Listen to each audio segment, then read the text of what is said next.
Yes, sanibonani. Ninjani niyaphila? Let's hope niyaphila ke bafowethu. Ngiyanibingelela la nibingelela mfoka Mkhonza. Ngithake ngenze lo live la ku TikTok. Sike sithi nje ukuhlaziya kafishane izinto ezimbalwa ezenzekile kwi-ad hoc committee kakhulukazi njengoba bekufakaza ubaba uBhekicelo. Mhlawumbe nje sesingakuthinta nokunye okukhona okuvelile kuMadlanga Commission kodwa nje inhloso enkulu yale video le uku-analyze nje izinto ezikhulunywe ubaba uBhekicelo. Ingakho ngenza le video le specifically. Ngiyabonga kakhulu ke ngesupport yenu ku YouTube nakhona la ku TikTok. Ngicela ukuthi abangaka subscribe nabangaka follow benze kanjalo. Siyabonga. Undosi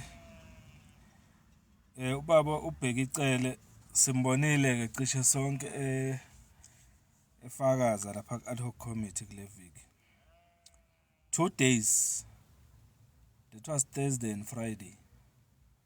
Avele waqeda kanjalo. Kusheshe kakhulu kwakhe and okunye okuphawulekile ngaye ukuthi ukuza kwakhe laphiyana kuvelile ukuthi uzizele nje eyedwa without any support yabameli. Ene kuyavela nokuthi engathi uthi besingekho isidingo sabameli uma ezokhuluma iqiniso. Uthi asekho isidingo sabameli uma ezokhuluma iqiniso. But you ask yourself ukuthi kanti vele uma ngabe umuntu edinga ummeli isikhathi esiningi usuke efuna ukuzokhuluma amanga yini. Kodwa futhi mawilalela lenkulumo yakhe yabona hayi ngathi biqonde kothile ukuthi mangabe umuntu eza nabameli kushothi kukhona into ezithile afuna ukuyifihla noma angafuni ukuthi zivele. So ke iloko nje ngifisa sike sithi ukukuthinta kancane. Ngiyazi nani kukhona izinto enizwile la ngizobheka nje la kuma comments wenu. Nami ngizosho okungithintile kakhulu kule testimony yakhe. Ake ngiqale nje ngokusho ukuthi ubaba uNdosi uBhekicelo ngokwami njengomfoka Mkhonza into engiyithandile ngaye lapha kule commission ukuthi ufike wangangingiza. Njengabanye esibabonile abadlulile ngaphambi kwakhe akangingizanga. Ufike nje wakhuluma fluently njengobaba Mkhwanazi nobaba Masimula. Ube fluent ngendlela mina engimbuke ngayo. But although abe fluent kukhona izinto ezithile engazisho ukuthi zibe positive engicabanga ukuthi zingalisa izwe phambili uma ngabe zingathathwa noma zinakwe zisetshenziswe izinto ayikhulumile. Kodwa futhi bese kuba khona ezinye ngokwami ebezingenasidingo nezibonise nje ukuthi unama issues athile nabantu abathile. Yebo. Mhlawumbe nje kukhona into enyayishilo la mangaphosisa bekhulumela indaba yokuthi amacala amaningi ake ngithi sorry icrime empeleni not amacala icrime eningi ukuvezile ubaba ucela ukuthi crime eningi eyenzeka eSouth Africa especially high profile cases noma ubugebengu obuphezulu buplanwa emajele. Akuyona ke into encane le into ebaluleke kakhulu. siye sabona kwenzakaleni lapha Eastern Cape ngalesikhathi kudutshula abantu cishe abawu-18 abebehlangene lapha bewumndeni. Sahamba sathola ngokuhamba kwamalanga ukuthi empeleni lokubulawa kwalabantu bekuplanwe abantu abangaphakathi ejele becontrola yonke into eyenzeka ngaphandle. Ukufakazele kuba ubheka icala. Futhi bekenza namanye ama-examples uzowakhuluma even nangabantu ababamba imoto zemali njengoba zihlale zibanye. Wakuchaza ukuthi kwenzeka kanjani konke lokho. Nokuthi isystem yase-South Africa yokusebenza inama-fault kuphi okwenza ukuthi izigebengu zichanasele nje. Ngoba vele ziyakhona ukuthi zilawule abantu abathile abaseyikhundleni ezithile emaphoyiseni. Into enhle le Sharondos engicabanga ukuthi ifuna inakwe ikhulunywe umuntu oke waba uNational Police Commissioner. Sikhundla esikhulu kakhulu lesemzana. Ophinde okwake futhi waba uMinister of Police. Okusho ukuthi mangabe ekhuluma ngezinto ezifana nalezi ukuthi ziyenzeka into okufuna ithathwe serious le. Mayikhuluma ke ngalento enkulu okuyiyona ebeyidingidwa neyenza ukuthi kuze kugcine kuqalwa nama ad hoc committee nemadlanga commission okuyi-PKTT.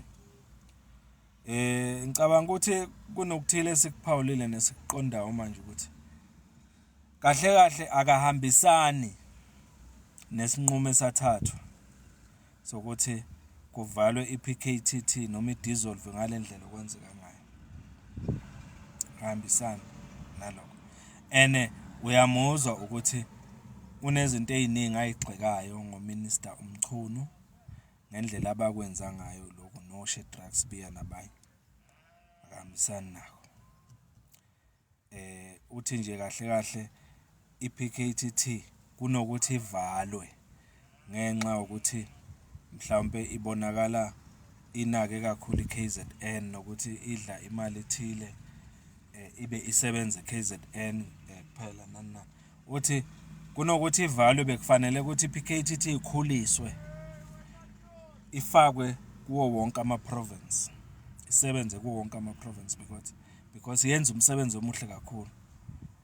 So okuyinto engicabanga ukuthi positive naleyo. Because naku nje sibheka okhethweni next year.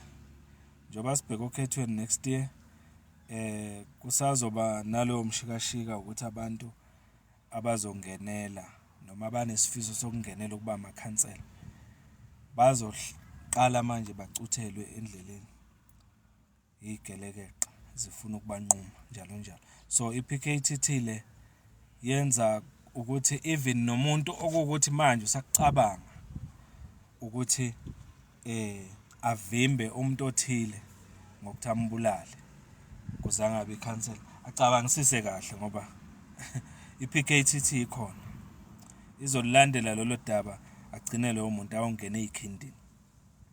Uyayibona.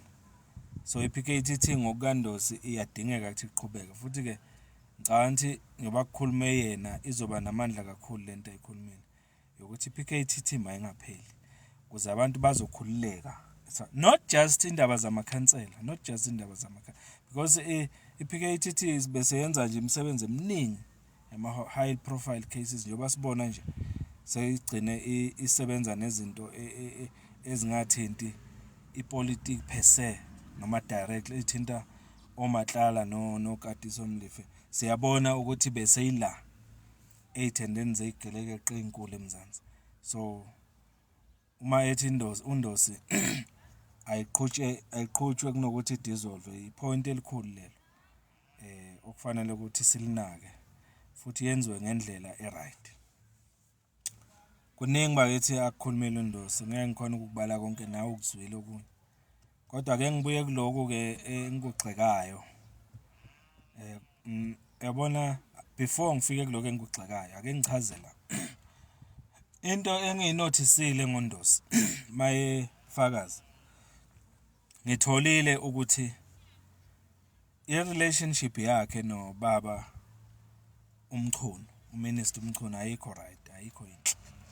Yes, bangama comrade abuye eqenjini elilodwa lepolitiki ANC, kodwa uMchunu noNdosi ngokwama bezwani labantu. Hayi abezwani. Ngisho ukuthi uqale nini kodwa uyabona ukuthi abezwani. Ngendlela nje bekhuluma ngayo. Ziningi izinto ezikhulunywe ubaba uMinister uMchunu afike wazirabha zonke uNdosi. Wayigxeka zonke. Okunye nje akugxekile. Ile ndaba yokuthi kurekhodwe inkulumo kaNkabinde noMkhwanazi. uMinister uMchunu uthi akalibonanga iphutha ukuthi kurekhodwe leyo ngxoxo futhi akakuboni kungaba icala lokho, akukho wrong. Kodwa uNonsi uthi yena ufike wakubona ku wrong noma engenawo umthetho oqondile angawukhulumela ngalokho, kodwa ufike washo ukuthi it's wrong ukuthi kungarekhodwa abantu bekhuluma ngalendlela okwenzeke ngayo. In short urabha yonke into ebekhulunywa uMchunu. Nale ndaba yokuthi ubaba Masemulu uNational Commission wamaphoyisa siyakhumbula waveza ukuthi indlela uMinister uMchunu abethatha ngayo izinqumo ngale ndaba yePKTT noma yokudissolve kwePKTT ibonise ukuthi uMchunu uzama ukoverpower noma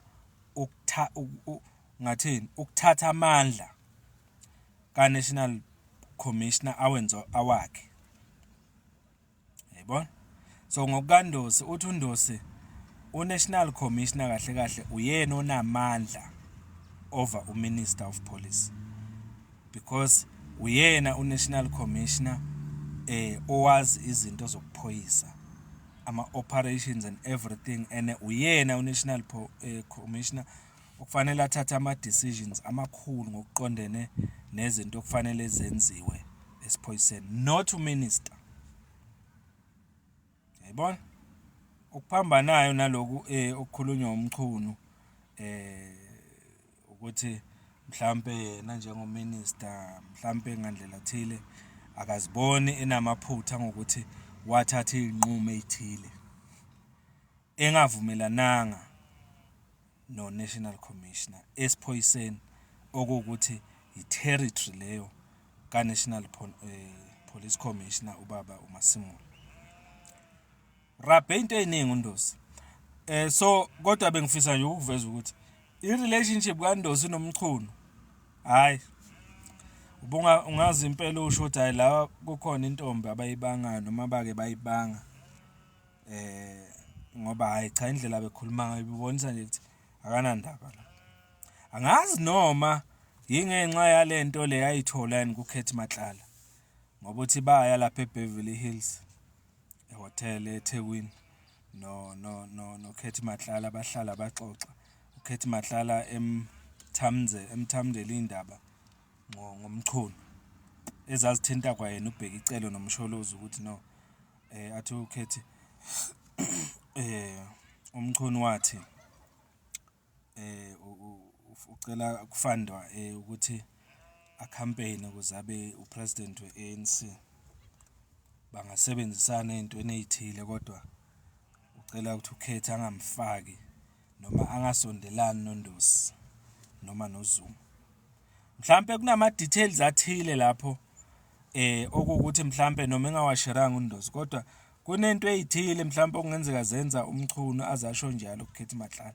Mhlambe vele uMchunu noNdosi abekho in good terms. Babuya ku same province iKZN kodwa hayi konke engahambi kahle lapha. Yebo uNdosi ukhulume wageqa amagula ngezinto ezithile ezizosiza izwe weneka uMchunu and all that, but angicabanga ukuthi bezomeneka ngalendlela le omunye kube bekungomunye wabantu aclose kakhulu nabo nazwanayo naye. Angicabanga ukuthi bezomeneka kanje. For instance, yini oyizwile wena uNdosi nje akhulume ngayo kakhulu lapha engathinta for example uPresident Ramaphosa? Akukho. even mhlambe nento ezithile okuwukuthi abengathanda ukuyiphawula bengeke mhlambe ngezathu ezithile ngokuthi uRamaphosa uye wamnika ama-positions amakhulu ukuba i-minister nani futhi uyamethemba nje uNdosi uRamaphosa and all that. So okungenzeka ukuthi ngoba sometimes kuyenzeka uthole ukuthi mawumuntu ugodla izinto ezithile ngomuntu ngenxa ukuthi kunezinto ezithile ama-favor athile akakwenzela wona asazi but nje mina ngokwami uNdosi la asazi kungenzeka ukuthi ubegeqa amagula ngoba elithanda izwe possible ukuthi ugeqa amagula kangaka nje belithanda izwe ingake ekhulume kangaka but futhi it's highly possible ukuthi bewageqa nje amagula kangaka ngoba efuna ukushayela isipikeli sokugcina ekutheni umchunu ayiphele nya indaba yokuthi akhankasela ukuba upresident weANC. We don't know. Ongiyena owazi kahle enhlizweni yakhe uNdosi ukuthi kungani egeqa amagula kangaka. Yingoba ethanda iSouth Africa kakhulu noma yingoba ebefuna ukushayisisa kumchunu ukuthi ahlehle impela angakhankaseli ukuba upresident weANC. Asazi kwazi uNdosi owazi uyena owazi but ukhulumile yena okurong ke mina ngokwami nengakuthandanga yabona manje sezofaka umsholozi ngalendlela amfake ngayo but anyway ngiyaunderstand angeke ngikhulume kakhulu like umuntu ongaunderstand phela uNdosi ukhulumile ngomsholozi lapho ukhulumile ngeMK party siyazi mhlambe iningi lethu ukuthi uthini okunye akushilo uthe ukukhishwa kwakhe esiphoyiseni under uPresident Zuma ngaleso sikhathi wayini ngathi wayiminister of police ngisakhumbula kahle under uZuma ngesikhathi uZuma emhlehlisa emkhipha esikhundleni sakhe uthi wezwa nje naye sezwa nje ngabe indaba ukuthi soxoshiwe ave nje umsholozi wathi hamba kahle mfana kithi emeeting ababe nayo earlier kanti wayengazi ukuthi umsholozi mayithi hamba kahle mfana kithi usho ukuthi usemvalelisa esikhundleni sakhe sokuba uminister. So uyabona ukuthi akuhlalanga kahle lokho kuNdosi. Yabona ukuthi akuhlalanga kahle kuNdosi. Ngandlela thile kukhona igquba libamba against umsholozi from lapho. Kunama reasons ukuthi ngisho njalo ngoba bheka izinto eziyenziwa uNdosi after aphuma ukuba uminister under umsholozi. Kuningi akukhuluma ngoZuma.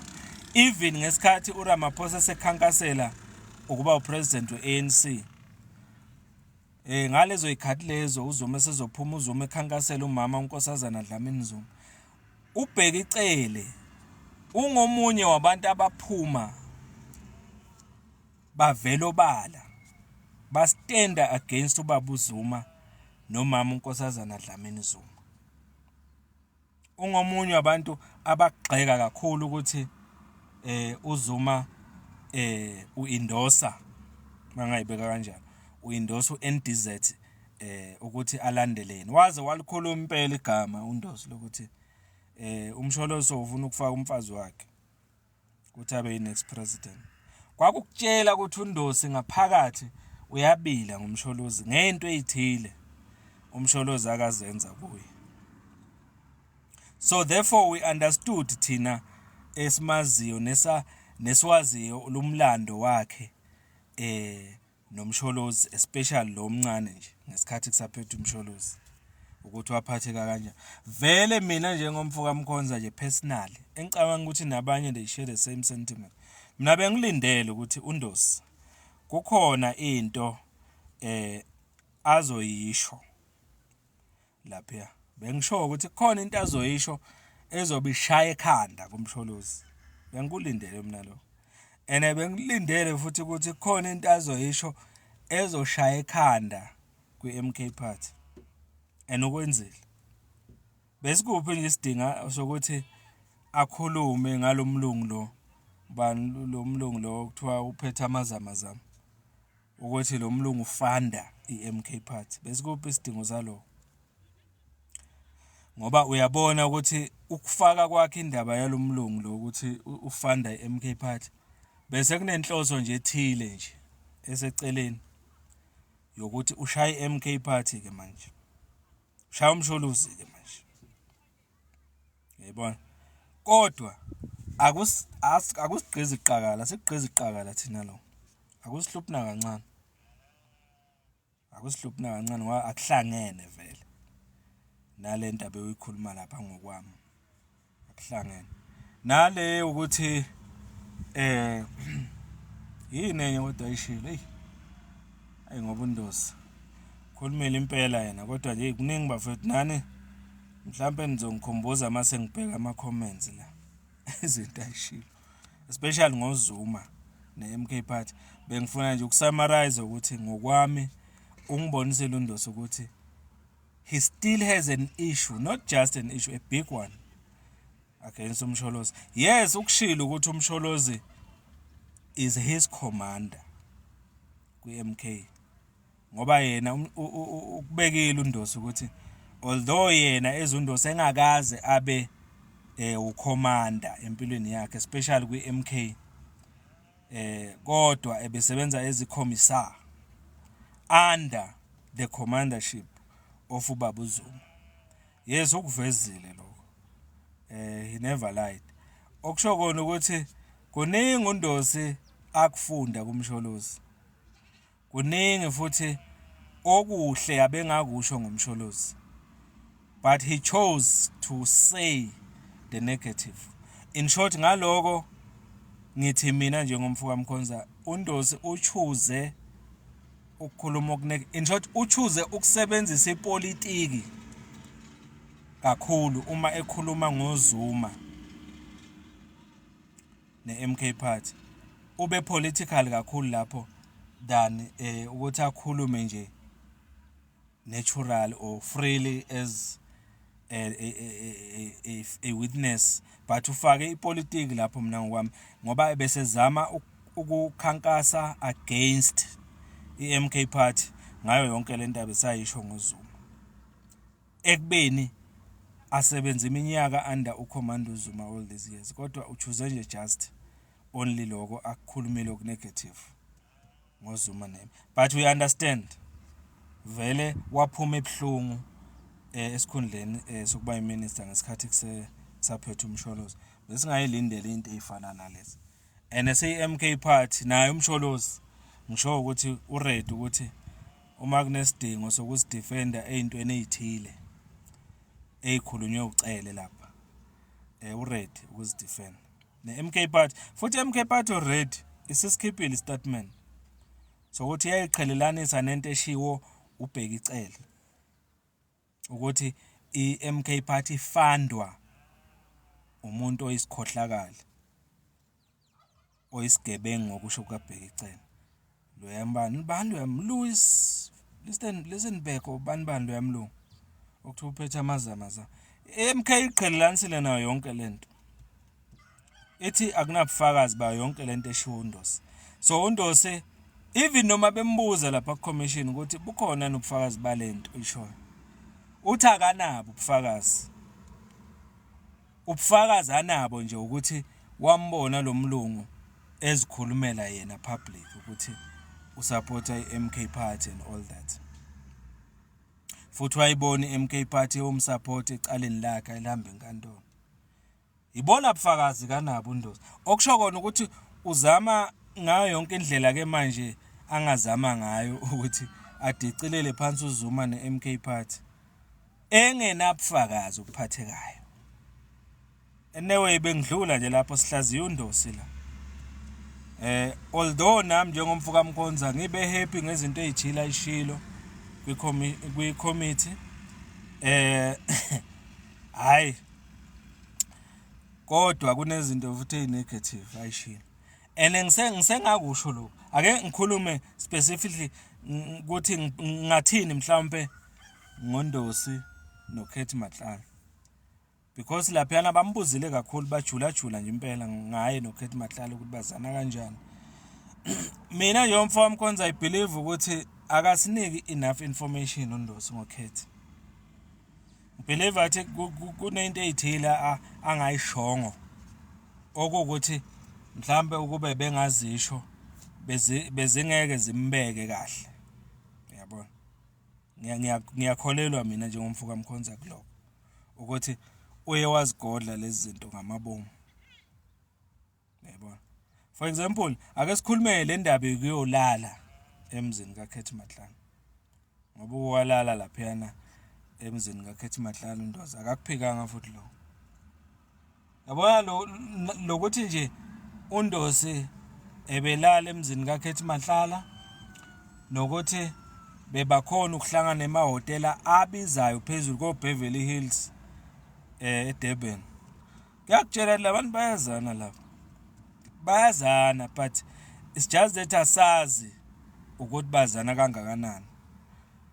Uyabona ngoba uma ungamlalela kahle uNdosi into eziningi abeyikhuluma lapha besabonisa ukuthi based on knowledge asanayo manje ngoKhethi ngoba sekupublicize izinto ezithile ezenzakalayo empilweni kaKhethi no uthi lezi zinto abengazi ukuthi uKhethi unjeni all that. So uma bengathiwa ke yareverswa nje abengeke abe nobuhlobo noKhethi uma ngishothi ngempela as umuntu oke waba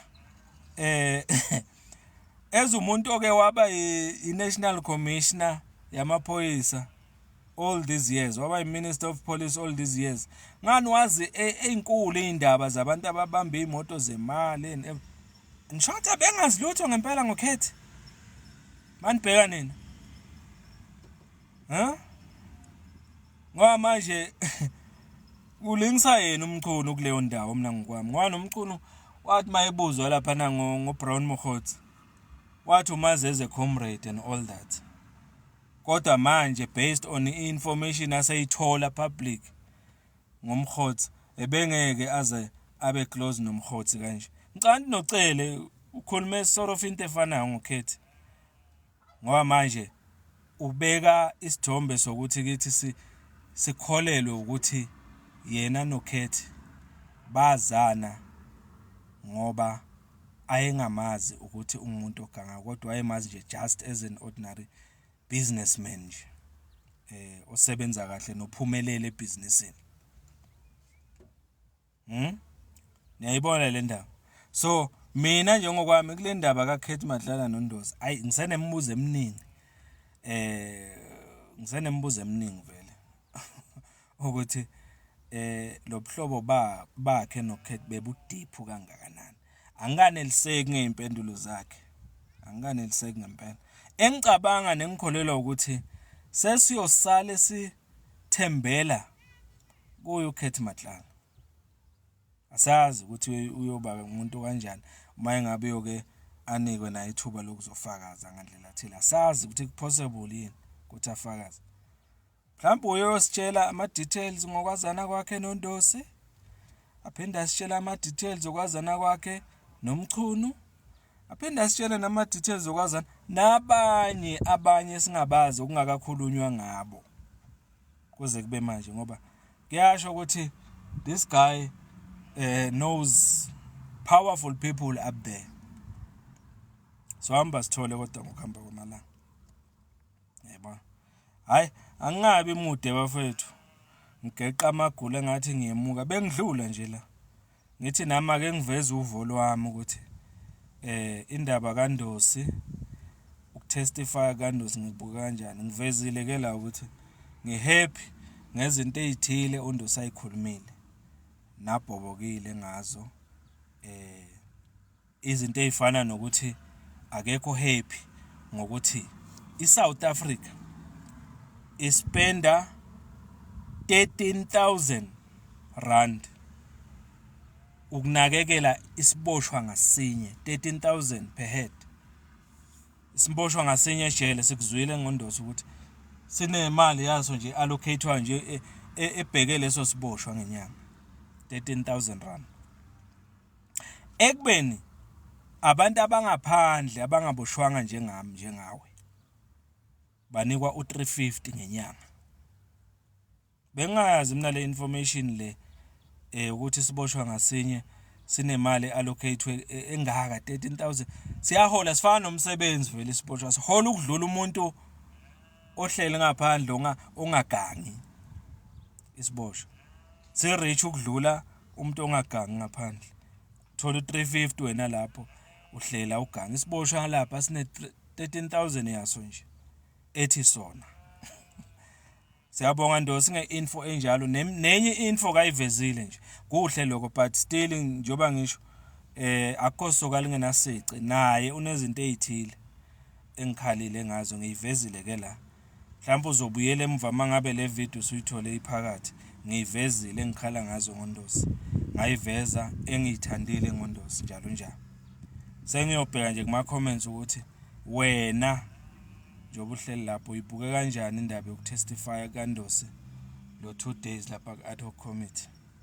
wanelisekile awunayo imibuzo ethile engaphendulekanga kahle ngokugcwele osadinga impendulo kuyo mina nginayo ngiyivezile eminye la njalo njalo so ake siyixoxe ke le ndaba kuma comments sengizobheka ukuthi nithini nina lapha umfoka Mkhonza lo niphile ke bafethu sesodibana kwelandelayo ivideo ngiyanithanda kakhulu ngicela niqhubeke nifollowa la ngendlela enifollowa ngayo support le channel niqhubeke na ku YouTube nisubscribe ku YouTube ngathi nisubscribe kancane bafethu yabo nje manje ngasuka nonke la ningale kule channel yami ku YouTube nifike nipress usubscribe anazi ngabe ningisize kakhulu kanjani ngiyadinga kakhulu ukuthi niyo subscribe la ngiyabonga nani ke nikhona la ku YouTube enviewer ama video ami njalo ninga subscribe ngiyanicela ni subscribe ningilekelele nami kulomsebenzi